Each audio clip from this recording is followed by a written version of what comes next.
News 5 in high definition starts right now. He said something just bad happened. And then we heard the fire rescue, and then we heard a bunch of ambulances, and then we saw a big cloud of smoke. Explosions at Eastman Chemical Company Rock Kingsport, sending smoke high into the air and causing the company to send out an alert, asking residents nearby to stay in shelter and stay in place. The explosion happened late in the morning. Some heard the explosions as far away as 20 miles away. We have received a flood of pictures into the station from you, our viewers, showing the rising smoke from the plant. And we've learned from Eastman that the cause was what they say is a process upset in the coal gasification area of the plant. Now, so far, the company has released a statement saying that no one was injured and they're following all safety protocols. At this time, all vehicle and pedestrian traffic is prohibited within a half-mile radius of the incident. But we just learned about 30 minutes ago that all roads are now back open around Eastman, with the exception of Jared Drive. That road will remain closed for now. Now, we have live team coverage this evening to bring you the latest information from the scene. Ellie Romano is talking with neighbors who were under a shelter-in-place order. But we begin with News 5's Samantha Zarek, who has been at that plant all day covering this story from the beginning. So, Sam, what have you learned at this point? Julie, PJ, earlier this morning, we heard 2 to 3 loud explosions coming from the Eastman Chemical Plant from this general area behind me here. Now, Eastman says they experienced what they call a process upset in their coal gasification area, which caused those loud explosions. Immediately after the explosion, thick black and brown smoke was in the air. You can obviously see now it has since cleared. Eastman says no one was injured, but we are continuing to receive reports through social media that the explosion was felt up to 20 miles away in places like Surgoinsville and off Yuma Road in Scott County, Virginia. Now, the roads that were shut down within a half mile of the incident are beginning to reopen, except for Jared Drive, which still remains shut down at this time. TDEC says they are monitoring the situation, and they will work with local agencies as they begin to ask for help. We're expecting a press conference by Eastman at 5:30. For now, I'm Samantha Zarek, getting the facts right in Kingsport. Back to you. All right, Samantha, thank you very much. Now, it wasn't just people there at the plant that felt this. We found out that people were able to feel and hear this explosion even from a distance. News 5's Ellie Romano caught up with some residents and businesses that are in that area to find out how they were reeling from those explosions. I spoke to know someone who works at Eastman, whether a family member or a close friend, and they just wanted to know if they were okay after the explosions. Residents who live only a few blocks away from where the blast went off say it sounded like a bomb or a huge gun firing. They were also extremely worried about the air quality. Businesses less than half a mile away turned their air conditioning units off as a precaution. We just heard a loud boom, and actually the building shook, so we kind of looked around to try to figure out what was going on. And then about a minute later is when the second explosion hit, and that's when we realized that it was actually coming from the Eastman, and we looked out the window and saw the black smoke. Employees at that drugstore initially thought a car ran into their building before they realized it was explosions. We'll hear more from witnesses coming up at News 5 at 6.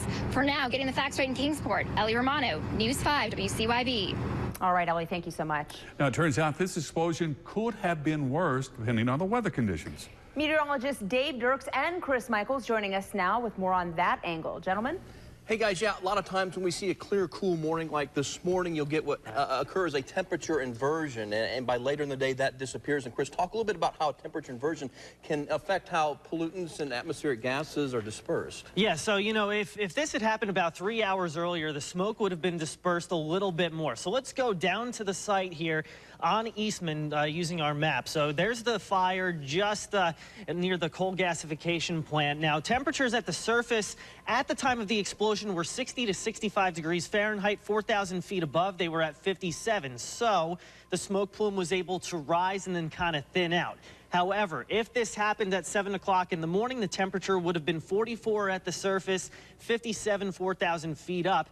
And so what would have happened is that inversion would have knocked the air down and kept it very close to the surface and in a wider area. All right, thanks, Chris. Here's a live look now from our Bays Mountain Cam looking down on Eastman. Temperatures actually very warm this afternoon. 82 degrees currently, but once again, due to the dry air and the clear skies and light winds, we're going to be dropping down into the mid-40s for lows. So, Chris, another cool night tonight and another summer-like day tomorrow, but we do need the rainfall. And coming up in just a few minutes, my Storm Track 5 7-day forecast does have some good news regarding that, so stay tuned for that.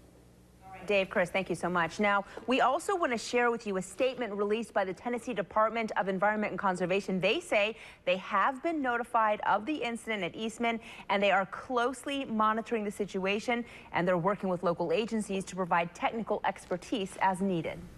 And talk about a weird coincidence. This is actually the 57th anniversary to the day of the 1960 explosion that happened at Eastman Chemical Company.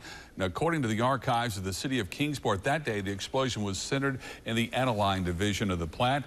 The blast was felt all around the city. Even buildings downtown, which were over a mile away, were damaged. 16 people were killed as a result of that explosion, and more than 200 were injured. You're looking at file film from 1960. Now, fortunately, no one was injured in today's incident. Exactly. Now, we'll continue to monitor this situation. Our coverage will continue throughout the newscast. And Eastman announcing they're going to hold a press conference around 5:30 this evening. We're going to take you live to that event as it happens, so stay right here with News 5 for the very latest information, both on air and on our website, WCYB.com. And now turning to the other news of the day, Johnson City Police investigating a bank robbery at this hour. Lieutenant Kevin Peters says few details are being released right now, but here's what we know. It happened at the Tri-City Community Bank in Boones Creek just before 3 o'clock this afternoon. He says two suspects entered the bank with outfits on that were covering up their identities. Police say they left with an undisclosed amount of cash. Police notified the FBI, and they are now in charge of the investigation. We'll bring you more details on this story as soon as we learn them. The Virginia woman accused of dressing up like a clown and murdering a Florida woman 27 years ago will face the death penalty. 54-year-old Sheila Keene Warren was arrested last week in Virginia and returned to Florida Tuesday night. Today, the Palm Beach County State Attorney filed a notice to seek the death penalty against Sheila Keene Warren. Investigators say in May of 1990, she went to the house of Marlene Warren in Florida dressed as a clown, and she's then accused of shooting the victim in the face. At the time, Sheila Keene was the mistress of the victim's husband, Michael Warren. Sheila then married Michael Warren in 2002. New details this evening on a Johnson City man who's charged for owning a cache of illegal weapons. We found out from the Sheriff's Department he was already under investigation for sending threatening letters to judges. According to the police report, 43-year-old Scott Allen Edmiston began talking about the Department of Children's Services after his arrest, saying they would get the justice that was coming. Edmiston was living with his mother. Investigators found weapons in her house, along with wiring and devices that were meant to look like explosives. Sheriff Ed Graybill says the suspect was using them to keep people away from his guns. When the bomb squad finally got in there, there was nothing to any of it. And that cabinet that he had wired up like that is where we found the extra gun parts and a lot of ammunition and other stuff. Graybill also says that Edmiston's mother had no knowledge of what he was doing. Edmiston due back in court October the 11th. Police in Marion, Virginia have now filed charges in connection with a shooting that happened on September 22nd on Cemetery Street. According to the investigation, shots had been fired and one person had been injured. Officers later found a suspect suffering from 2 gunshot wounds. That suspect was taken to the hospital. Investigators say the resident, William Sheets, encountered 2 men in his home. A struggle ensued, which extended to the outside of the home and eventually to a vehicle. Sheets fired several shots, resulting in William Jones's suffering 2 gunshot wounds. Jones and Lon Jeffrey Mulkey were each charged with burglary and attempted petty larceny. Both are being held without bond in the Southwest Virginia Regional Jail in Abingdon. William Sheets has been charged with unlawful wounding and firing into an occupied vehicle. Right now, he is out on bond. The Johnson City school system is looking for feedback from the community as administrators work toward a plan to build 2 middle schools. The plan was approved during a September 7th meeting. The purpose of the community feedback is to discuss the feasibility of transitioning to 2 middle schools, which would encompass grades 5 through 8. There will be 10 total presentations. There will also be some time for questions. The next one will take place October the 12th at 6 p.m. at Mountain View.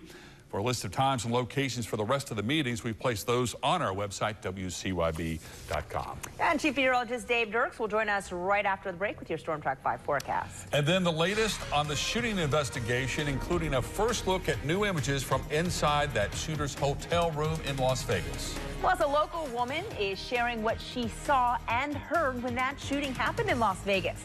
That's still ahead on News 5. Stay with us. You're watching Julie Newman, PJ Johnson, and Chief Meteorologist Dave Dirks with your Storm Track 5 forecast. This is News 5 at 5 in high definition. Accurate, reliable, getting the facts right. The Storm Track 5 weather team, alerting you to severe weather danger. Another sunny and warm afternoon in the Tri-Cities, dropping down into the low to mid-40s this morning, but back up into the 80s this afternoon. Bone dry weather continues. In fact, our streak without any measurable rain at the airport, 20 days now. We're getting close now to the top 5, which include 28, 25, and 23 days, respectively, as far as dry weather is concerned. So if we do not see measurable rain through Saturday, it seems plausible we will be in the top 5 driest spells ever in the Tri-Cities at 23. I think that streak will end, though, by Sunday. So here's what we're tracking as we go through the next several days. Kind of status quo through Saturday. Maybe a stray shower later in the afternoon on Saturday, but this is going to mean pleasant evenings and comfortable, cool overnight lows in the 40s, as well as temperature swings that will be as high as 40 degrees. That's what we saw today, a 40-degree temperature swing from morning to afternoon. But we're keeping an eye on Tropical Depression 16 now in the Western Caribbean that shows signs of developing into a tropical storm, perhaps as early as late tonight, maybe even becoming a Category 1 hurricane before all is said and done by this weekend. But as far as your bus stop forecast tomorrow morning is concerned, look for a cool start. Looks like temperatures will start out in the mid-40s to low 50s, but much like today, looks like we'll see lots of sunshine. Here's our GO 16 high-res visible satellite imagery. This has to get your attention if you're looking for some rain, and there is some rain under those clouds. A cold front that is going to get close to us but not quite get here. Track it into the future with me. It is going to settle across the Ohio Valley through tomorrow, stall out, and then most likely start to return back toward the north as a warm front as we go into Friday, meaning we're going to see clear skies right on through Friday with the cool nights and the warm days. Now, winds are going to be light and variable overnight tonight into tomorrow morning. That might be conducive to some patchy valley fog, especially near some of those area rivers and streams, but also notice a few high-level clouds, maybe a couple of fair weather cumulus clouds developing tomorrow afternoon, but it will be another rain-free day across the Tri-Cities as we head through your Thursday afternoon. Mostly sunny skies will be expected. Now, temperature-wise, we're going to be topping out, it looks like, in the low 80s across much of the region. Higher elevations will be in the mid to upper 70s, and it looks like that trend will continue across Southwest Virginia, ranging from 76 in Norton to about 82 in Mountain City. Let's check out your Storm Track 5 7-day forecast, and it does include quiet, pleasant, late summer-like weather as we go through Saturday. Daytime highs low to mid 80s, overnight lows in the upper 40s to low 50s. But also notice that we're going to keep an eye on that tropical storm that may develop later tonight, and then that could race up toward the Gulf Coast by Sunday, and cold front may linger behind it through Tuesday. So I think we got a shot at some decent rain chances on Sunday into Monday. Some of those rains could be on the heavy side, maybe adding up to an inch or two, potentially more across some of the Blue Ridge Mountain areas of North Carolina. That's early. I'll call it speculation, but it's encouraging that we could see some decent rain from that system. Grass everywhere is going. Thank you, Dave. Yes, it is indeed. All right, thanks, buddy. Coming up next, we'll have the latest in the investigation of the deadly mass shooting in Las Vegas as President Trump visits patients. And we're going to talk with a local woman who was actually on the Vegas Strip when the shooting occurred. That's next, right here on News 5. Help News 5 get the facts right. If you see news happening, contact News 5 by phone or email. President Donald Trump spending the day in Las Vegas meeting with patients, medical professionals, and first responders just days after the deadliest mass shooting in U.S. history. Meanwhile, the girlfriend of the gunman behind this massacre in Las Vegas is back in the U.S. and she's being interviewed by authorities. They're hoping that she can provide new insight into a possible motive for the attack. Sarah Dulloff has the story from Las Vegas. President Trump on the ground in Las Vegas.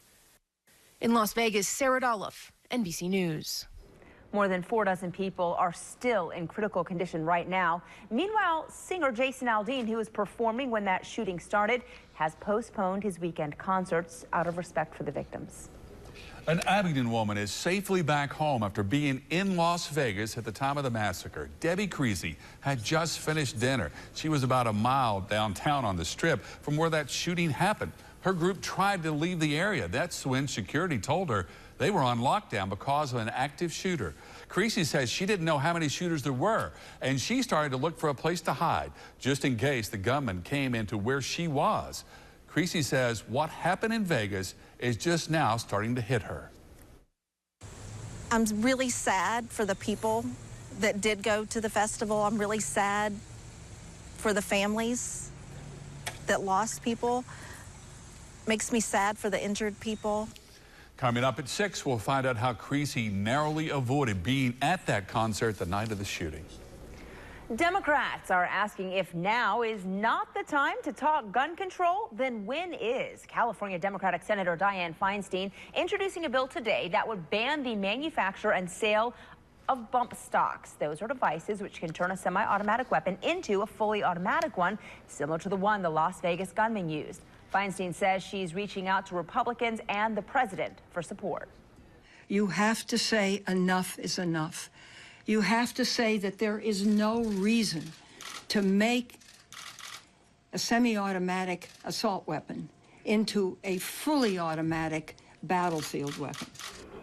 The senator says her daughter was supposed to be at that music festival when everyone was attacked, but decided at the last minute not to go. Public appearances at the scene of a tragedy are sometimes a difficult challenge for a president and with possible repercussions. As News 5's chief political correspondent Scott Thuman shows us, for President Trump, it's 2 tests now in just 2 days. I can hear you, the rest of the world hears you, and the people who knocked these buildings down will hear all of us soon.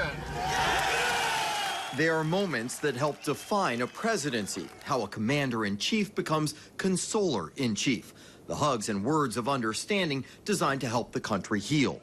For President Trump, the tragedies have come quickly. It's a very, very sad day for me, personally. There are moments when supporters say he's risen to the occasion and when critics claim he's tossed sensitivity aside. You can never, ever compare Donald Trump to those other presidents. There is nothing about Donald Trump that's like those other presidents. Political professor Gary Nordlinger says their capacity to comfort often defines how presidents are perceived. You know, I think of Ronald Reagan, for example, when the barracks in Lebanon were blown up by terrorists.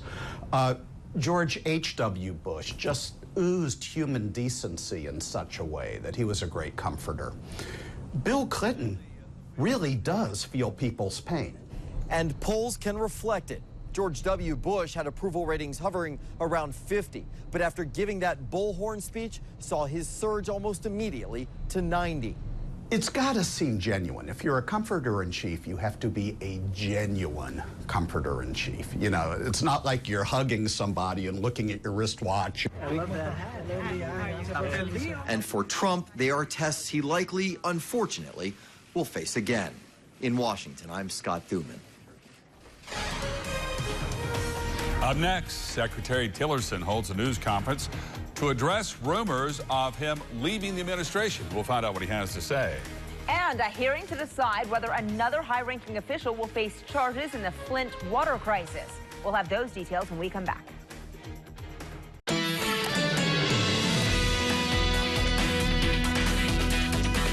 Secretary of State Rex Tillerson says he's not going anywhere. Tillerson delivered a statement today saying that he has never considered resigning from his post. Now, these comments come after sources say Tillerson had threatened to quit over the summer amid growing tensions with the White House after Tillerson reportedly referred to the president as a moron following a July meeting at the Pentagon.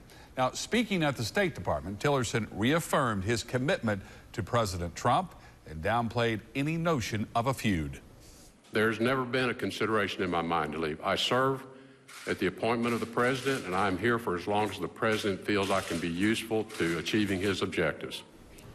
Tillerson declined to address whether he called President Trump a moron only saying that he doesn't deal with that kind of petty nonsense. A court hearing was held in Michigan today to determine whether or not the Health and Human Services Director should face charges for the Flint water crisis. Former Health Director Nick Lyon is facing involuntary manslaughter charges and misconduct in office. The charges come after a man died of congestive heart failure during the water crisis in 2015. He's also facing blame for not alerting the public in a timely fashion about a Legionnaire's outbreak, a type of pneumonia that's spread by bacteria. Experts have blamed the outbreak on Flint's failure to treat its water to reduce corrosion. It's unclear when the judge will make a decision. Keep in mind our coverage of the Eastman explosion in Kingsport will continue after the break. News 5's Rebecca Pepin will be here with the very latest, including more live reports from the scene. Stay with us.